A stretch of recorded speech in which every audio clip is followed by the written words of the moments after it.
السلام علیکم ورحمۃ اللہ وبرکاتہ۔ بسم اللہ والحمدللہ والصلاة والسلام علی رسول اللہ۔ اعوذ باللہ من الشیطان الرجیم، بسم اللہ الرحمن الرحیم۔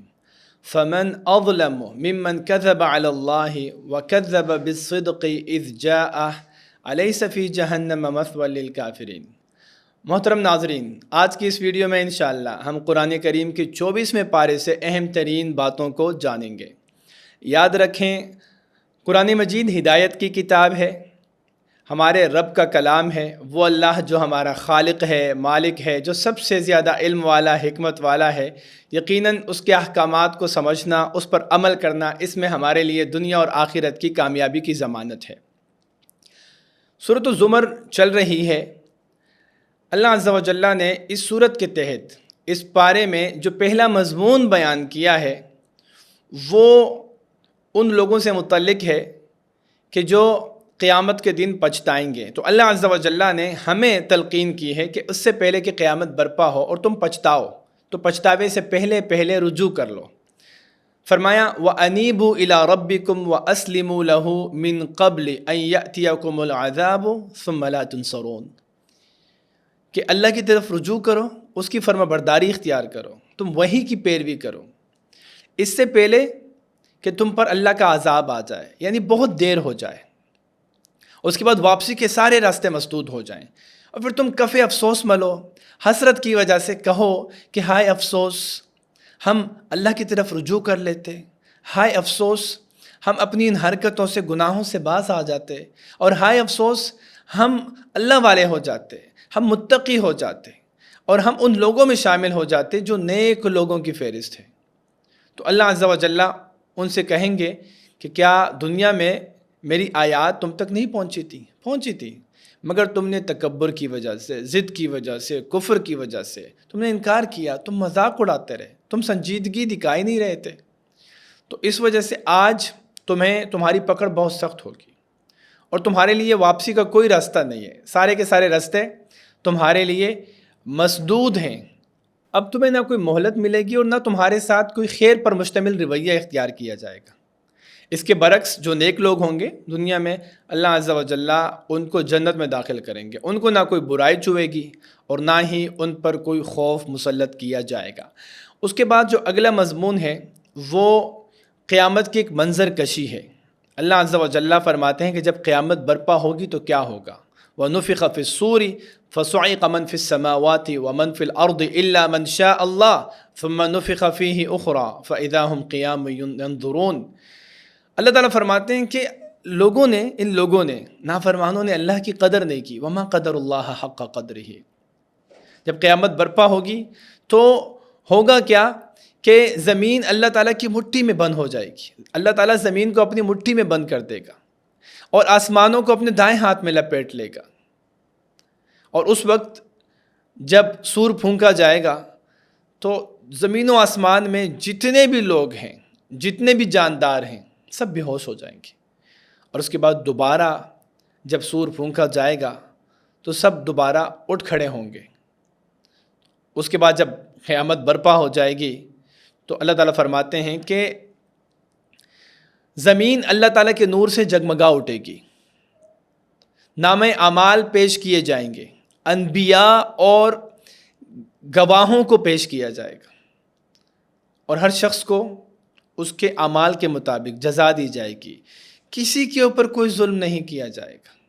اس کے بعد اللہ عز و جل فرماتے ہیں کہ جو جہنمی لوگ ہوں گے، گناہ گار لوگ ہوں گے، ان کے پورے گروہ کو جہنم کی طرف ہانکا جائے گا، وہاں پر افسوس کریں گے، اور جو نیک لوگ ہوں گے ان کو اللہ عز و جل جنت کی طرف فرشتے لے کر جائیں گے، اللہ کے حکم سے ان کو جنت میں داخل کر دیا جائے گا، اور وہاں پر وہ اللہ تعالیٰ کی حمد و ثنا بیان کریں گے۔ اس کے بعد فرشتے وہ اللہ تعالیٰ کے عرش کے ارد گرد حلقہ باندھ کر وہ اللہ تعالیٰ کی حمد و تسبیح کریں گے۔ وقیل الحمد للہ رب العالمین، اور پھر کہا جائے گا کہ تمام تعریفیں اس اللہ کے لیے جو تمام جہانوں کو پالنے والا ہے۔ اس کے بعد سورۃ المؤمن کا آغاز ہوتا ہے۔ سورۃ المؤمن بنیادی طور پر مکی صورت ہے، اور اس وقت صورت نازل ہوئی کہ جب مشرکین مکہ نبی صلی اللہ علیہ وسلم کو قتل کرنے کی سازش کر رہے تھے اور بہت زیادہ جھگڑ رہے تھے. تو اس وقت اللہ عز و جل نے یہ صورت نازل فرمائی. اس صورت کے تحت جو اس پارے کا تیسرا مضمون ہے وہ یہ ہے کہ فرعون کے درباریوں میں سے ایک شخص مومن تھا جس نے اپنا ایمان چھپایا ہوا تھا.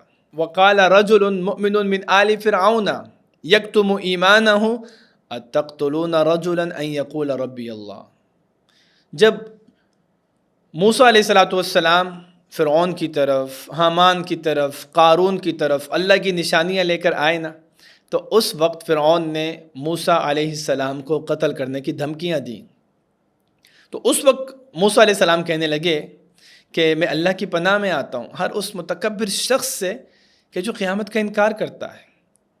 تو جب یہ حضرت موسیٰ کے قتل کی مشاورت ہو رہی تھی تو یہ آل فرعون کے درباریوں میں سے ایک مومن جس نے اپنا ایمان چھپایا ہوا تھا، وہ اپنی اس قوم کو مخاطب کر کے کہتا ہے، میری قوم کے لوگوں اتقتلون رجلا ان یقول ربی اللہ، کیا تم موسیٰ کو قتل کرنے کی بات اس لیے کر رہے ہو کہ وہ یہ کہتا ہے کہ میرا رب اللہ ہے؟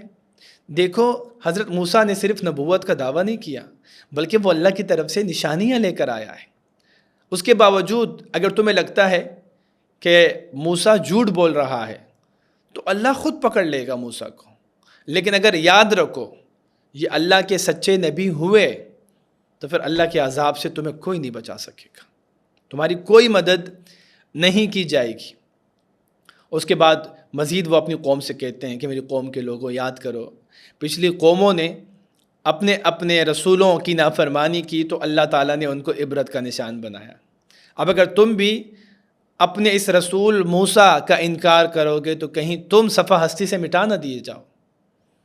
اب بجائے اس کے کہ اس سارے نصیحت کا اس قوم پر اثر ہوتا، فرعون پر اثر ہوتا، فرعون نے ایک نئی بحث چھیڑ دی اور کہنے لگے کہ حامان میرے لیے ایک بلند و بالا عمارت تعمیر کرو، میں چاہتا ہوں کہ موسیٰ کے اس الہ اور معبود کو جھانک کر دیکھو. اور وہ مومن شخص مسلسل منتیں کیے جا رہا ہے، نصیحت کیے جا رہا ہے کہ میری قوم کے لوگوں دیکھو یہ دنیا عارضی ہے، ہمیشہ کی زندگی تو آخرت کی زندگی ہے. جو غلط کام کرے گا اس کا انجام اس کو بھگتنا پڑے گا، جو اچھے راستے پہ چلے گا، صحیح کام کرے گا تو اس کو اللہ تعالیٰ بغیر حساب کے جنت میں داخل کریں گے. میری قوم کے لوگوں میری بات مان جاؤ، میری بات مان جاؤ. آج تمہیں میری بات سمجھ میں نہیں آ رہی، بعد میں تو مجھے بہت یاد کرو گے، میری یہ باتیں تمہیں یاد آئیں گی. پھر اس کے بعد وہ مومن شخص کہتا ہے وَأُفَوِّضُ أَمْرِي إِلَى اللَّهِ إِنَّ اللَّهَ بَصِيرٌ بِالْعِبَادِ. میں اپنا معاملہ اللہ کے سپرد کرتا ہوں. اللہ تعالیٰ اپنے بندوں سے باخبر ہے، اپنے بندوں کو دیکھنے والا ہے. اب نتیجہ کیا نکلا کہ اللہ عز و جل نے اس مومن شخص کو جو کہ قوم فرعون میں سے تھا حضرت موسیٰ علیہ السلام کے ساتھ نجات عطا فرمائی. اور یہ قوم فرعون، اس کا پورا لاؤ لشکر، پوری قوم، اس کو اللہ عز و جل غرق کر دیتا ہے. اور قرآن مجید میں اللہ تعالیٰ آگے فرماتا ہے کہ ان لوگوں کو صبح و شام آگ پر پیش کیا جاتا ہے، اور پھر قیامت کا جو عذاب ہے وہ تو بہت ہی زیادہ سخت عذاب ہے. اس کے بعد اللہ عز و جل آگے فرماتے ہیں، چوتھا مضمون اس پارے کا، کہ جو لوگ قرآن مجید کی آیات کو جھٹلاتے ہیں، جو بحث کرتے ہیں، جو جھگڑا کرتے ہیں اللہ تعالیٰ کی آیات کے متعلق، قیامت کے دن وہ اپنی اس غلطی کا اعتراف کریں گے. اس لیے جو لوگ الذین یجادلون فی آیات اللہ، جو اللہ تعالیٰ کی آیات میں جھگڑتے ہیں بغیر علم کے تکبر کی وجہ سے جھگڑتے ہیں، ضد کی وجہ سے جھگڑتے ہیں، آج تو وہ جھگڑ رہے ہیں، آج تو وہ پھولتے ہیں، اتراتے ہیں، قرآن کے اندر غلطیاں نکالتے ہیں، آیات کے اندر وہ جھول نکالتے ہیں. لیکن قیامت کے دن کیا ہوگا؟ اللہ عز و جل قیامت کے دن ان کو کیا سزا دیں گے؟ ان کی گردنوں میں توق ڈال دیے جائیں گے، ان کو زنجیروں میں جکڑ دیا جائے گا، ان کو جہنم کی طرف گھسیٹ کر لے کے جایا جائے گا، ان کو کھولتا ہوا پانی پلایا جائے گا، ان کو جہنم کی آگ میں جلایا جائے گا. پھر اللہ تعالیٰ ان سے کہیں گے تم دنیا میں پھولتے تھے، اتراتے تھے، تکبر کرتے تھے اور اللہ تعالیٰ کی آیات کو جھٹلاتے تھے، تم لوگوں کے دلوں میں ڈاؤٹس کریٹ کرتے تھے، شکوک و شبہات اور اعتراضات ڈالتے تھے. آج بتاؤ کہاں ہیں تمہارے وہ معبود جن کو اللہ کے سوا تم پوچھتے تھے؟ تو کہیں گے ہم بہک گئے تھے، جس طرح ہمارے بڑے بہک گئے تھے، ہم بہک گئے تھے. تو اللہ تعالیٰ فرمائے گا کہ اب تم صبر کرو یا تم معافی مانگو، دونوں صورتوں میں تمہارا ٹھکانہ وہ جہنم ہی ہوگا، تمہیں یہاں سے اب کوئی نہیں بچا سکتا۔ تو اس کے بعد سورہ حامیم سجدہ کا آغاز ہوتا ہے۔ سورہ حامیم سجدہ مکی صورت ہے، اور یہ صورت اللہ عز و جل نے اس وقت نازل فرمائی کہ جب مشرکین مکہ نبی صلی اللہ علیہ وسلم کے خلاف بہت ساری چالیں چل رہے تھے، بہت ساری سازشیں کر رہے تھے، اور انہوں نے جب دیکھا کہ نبی کریم صلی اللہ علیہ وسلم کے پیروکاروں میں مسلسل اضافہ ہی ہوا جا رہا ہے، تو انہوں نے بالآخر اس مسئلے کے سد باب کے لیے اپنی قوم کے ایک ایسے شخص کو منتخب کیا کہ جو بہت زیادہ فصیح اور بلیغ تھا، یعنی عتبہ بن ربیعہ۔ عتبہ بن ربیعہ کو جب اس کام کے لیے مقرر کیا گیا کہ تم جا کے رسول اللہ صلی اللہ علیہ وسلم سے تم نیگوشیٹ کرو، جا کے ان سے بات چیت کرو اور ان کے ساتھ کوئی معاہدہ کرو، مذاکرہ کرو، جا کے ان کے ساتھ ایک ٹیبل پہ بیٹھو، تو وہ عتبہ بن ربیعہ نبی صلی اللہ علیہ وسلم کے پاس آئے اور کہنے لگے کہ محمد صلی اللہ علیہ وسلم، تمہاری وجہ سے وہ اہل قریش کے درمیان افتراق اور انتشار پیدا ہو گیا ہے۔ مطلب وہ سارا کا سارا الزام نبی صلی اللہ علیہ وسلم کے اوپر اس نے لگایا اور کہا کہ تمہاری وجہ سے یہ جھگڑا، یہ اختلاف، یہ افتراق، یہ انتشار، یہ تفرقہ پیدا ہو گیا ہے۔ بتاؤ تمہیں کیا چاہیے، تم کیا چاہتے ہو؟ اے محمد، اگر تمہیں دولت چاہیے تو ہم سب جمع کریں گے پیسہ، مال، اور ساری کی ساری دولت تمہیں دے دیں گے، تم رک جاؤ، باز آ جاؤ، اس طرح مت کرو۔ اپنی طرف سے بہت زیادہ مخلص بن کر وہ یہ بات کر رہا تھا۔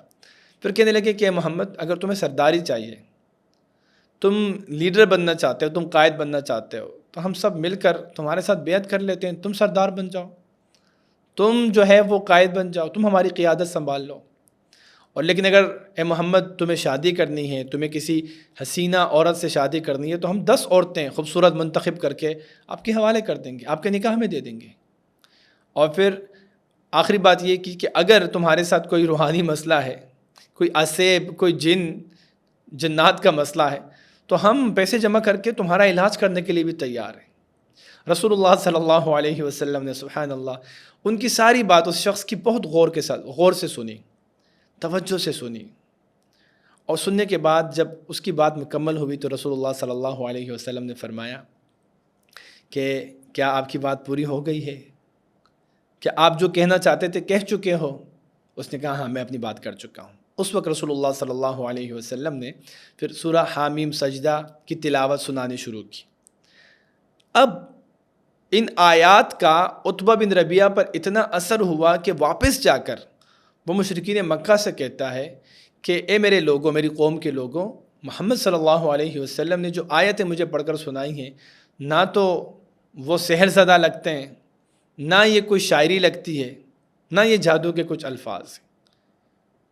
اب بجائے اس کے کہ مشرکین اس بات پر غور کرتے، فکر کرتے، انہوں نے الٹا ملامت کرنی شروع کی عتبہ بن ربیعہ پر، اور کہنے لگے کہ تم جا کے محمد کے سحر میں مبتلا ہو گئے ہو۔ تو یہ شان نزول اس صورت سے متعلق۔ پھر جو 5واں اور آخری مضمون ہے اس پارے کا، اس صورت کے تحت جو مضمون بیان کیا گیا ہے وہ یہ ہے کہ جب قیامت برپا ہوگی تو یہ جو مشرکین ہیں، یہ کفار ہیں، یہ گناہ گار لوگ ہیں، فاسق اور فاجر، قیامت کے دن ان کے جسم کے اعضاء ان کے خلاف گواہی دیں گے۔ اس لیے اللہ عز و جل فرماتے ہیں کہ جن لوگوں نے اللہ تعالیٰ کی آیات کو جھٹلایا، جو اللہ تعالیٰ کے ساتھ شرک کرتے رہے، تکبر اور کفر کا ارتکاب کرتے رہے، قیامت کے دن ان کو اللہ کے پاس لایا جائے گا، ان کو جہنم کے قریب کیا جائے گا، اور جہنم کے قریب کرنے کے بعد جب جہنم کے بالکل قریب ہوں گے، اس وقت جب اللہ عز و جل ان کا حساب لیں گے تو خود یہ شاید جھوٹ بول رہے ہوں گے منافقین کی طرح، اللہ عز و جل پھر ان کے منہوں پر مہر لگا دے گا۔ تو ان کی آنکھیں، ان کے کان، جس طرح دیگر مقامات پر اللہ تعالیٰ نے فرمایا ان کے پاؤں، ان کے جسم کے اعضاء، اور یہاں پر فرمایا کہ وَيَوْمَ يُحْشَرُ أَعْدَاءُ اللَّهِ إِلَى النَّارِ فَهُمْ يُوزَعُونَ، قیامت کے دن اللہ کے ان دشمنوں کو آگ کے قریب جمع کیا جائے گا، اور اس کے بعد جب ان کو جمع کیا جائے گا تو اس کے بعد اللہ عز و جل فرماتے ہیں کہ حتیٰ اذا ما شہدوا، جب وہ گواہی دیں گے تو گواہی کس طرح دیں گے کہ ان کی آنکھیں گواہی دیں گی، ان کے کان گواہی دیں گے، ان کی جلد، ان کی کھال ان کے خلاف گواہی دیں گی. تو وہ ان لوگوں کو کے ساتھ جھگڑنا شروع ہو جائیں گے کہ تم ہمارے خلاف گواہی دیتے ہو، تم ہمارے جسم کے حصے ہو، تم ہماری آنکھیں، ہمارے کان، ہماری جلد ہمارے خلاف گواہی دے رہے ہو. تو یہ جسم کے یہ اعضاء کہیں گے کہ تم دنیا میں اللہ تعالیٰ سے تم چھپ چھپ کر لوگوں سے گناہ کرتے تھے، تمہیں لگتا تھا کہ اللہ کو پتہ ہی کوئی نہیں، اور تم بے حیائی کے کام کرتے تھے، تمہیں اللہ کی حیا نہیں آئی. تو آج ہمارا وہ رب ہمیں بلوا رہا ہے، بولنے کی توفیق دے رہا ہے، جس نے تمہیں بولنے کی توفیق دی تھی، جس نے تمہیں قوت گویائی دی تھی، اس اللہ نے ہمیں بھی قوت گویائی دی ہے. آج ہم بات کریں گے اور اس کے بعد ان سے کہا جائے گا اب تم ہمیشہ ہمیشہ کے لیے اس جہنم میں رہو گے، یہ تمہارا ٹھکانہ ہے. ان کے مقابلے میں ان الذین قالوا ربنا اللہ ثم استقاموا، جو لوگ یہ دنیا میں کہتے تھے کہ ہمارا رب اللہ ہے اور انہوں نے اس پر ثابت قدمی اختیار کی، تتنزل علیہم الملائکۃ الا تخافوا ولا تحزنوا، جب فرشتے آئیں گے ان کے پاس ان کی روح قبض کرنے کے لیے موت کے وقت، قبر میں بھی آئیں گے، حشر میں بھی آئیں گے اور کہیں گے کہ تم ڈرنا مت، تمہیں کسی قسم کی خوف اور کسی قسم کی ڈرنے کی ضرورت نہیں ہے. اللہ تخافوا ولا تحزنوا وابشروا بالجنۃ التی کنتم توعدون، اور ان کو خوشخبری سنائیں گے کہ سن لو جن جنتوں کا تم سے وعدہ کیا جاتا تھا، ان جنتوں میں اللہ تعالیٰ تمہیں داخل کرے گا، تمہیں ڈرنے کی ضرورت نہیں ہے. تو یہ اس پارے کا سب سے آخری مضمون تھا. اس پارے سے جو کچھ فوائد ہمیں سیکھنے کو ملتے ہیں ان میں سے پہلی چیز تو یہ ہے کہ ہمیں ہمیشہ اللہ تعالیٰ کی فرما برداری اختیار کرنی چاہیے اور نافرمانی کے کاموں سے بچنا ہے. کیوں؟ اس سے پہلے کہ دیر ہو جائے، موت آ جائے اور واپسی کا پھر کوئی رستہ کھلا نہیں ہوگا. تو پچھتانے سے پہلے ہمیں آخرت کی تیاری کرنے کی ضرورت ہے. دوسرا فائدہ اس پارے سے ہمیں یہ سیکھنے کو ملتا ہے کہ قیامت کی ہولناکیوں سے متعلق جتنی بھی منتخب آیات اور حدیثیں ہیں ان کا مطالعہ جاری رکھنا چاہیے. اس سے بڑا فائدہ ہوتا ہے، انسان کا تزکیہ ہوتا ہے، وہ رجوع الی اللہ کرتا ہے، اس کو ترغیب ملتی ہے کہ وہ آخرت کی تیاری کرے. اور اسپیشلی اقبال کیلانی کی ایک کتاب ہے جنت کا بیان، اس کتاب کا مطالعہ بہت ضروری ہے. انہوں نے اس طرح کے تمام دلائل کو جمع کیا ہے اس کتاب میں. تیسرا فائدہ یہ ہے کہ ایک مومن جو ہے وہ بال کی کھال نہیں نکالتا. ایک مومن جو ہے وہ بغیر علم کے جھگڑوں میں نہیں پڑتا، وہ اپنی رائے نہیں تھوپتا، بلکہ وہ علم حاصل کرتا ہے اور اس علم کے مطابق عمل کرنے کی کوشش کرتا ہے. تو اضافی بغیر مقصد کے جھگڑوں میں پڑنا، بغیر مقصد کے سوالات اٹھانا، بغیر مقصد کے اللہ تعالیٰ کی آیات اور نشانیوں پر اعتراضات اٹھانا، لوگوں کے دلوں میں شبہات اور ڈاؤٹس پیدا کرنا ایک مومن کا کام نہیں. تو ہمیں اس چیز سے بچنا ہے. اور آخری فائدہ کہ جب بھی دل میں گناہ کا خیال آئے تو سوچ لیں کہ قیامت کے دن یہ ہمارے ہاتھ، ہماری آنکھیں، ہمارے کان، ہماری یہ کھال، یہ کہیں اللہ تعالیٰ کے دربار میں ہمارے خلاف گواہی نہ دے دے. اور یقیناً یہ گواہی دیں گے اس صورت میں اگر ہم گناہوں سے باز نہ آئے، اگر ہم نے اللہ کی حیا نہیں کی، ہم لوگوں کی حیا کرتے رہے، بند کمروں میں گناہ کرتے رہے، تو سمجھ لیں کہ قرآن مجید کے دیگر آیات کے مطابق جس جگہ پر انسان گناہ کرتا ہے وہ بھی انسان کے خلاف گواہی دیتا ہے، اور انسان کے جسم کے اعضاء بھی اس کے خلاف گواہی دیتے ہیں. پھر اللہ تعالیٰ نے فرشتے مقرر کیے ہیں جو اس کے خلاف گواہی دیں گے. تو یہ ساری چیزیں انسان کے خلاف گواہی دیں گی.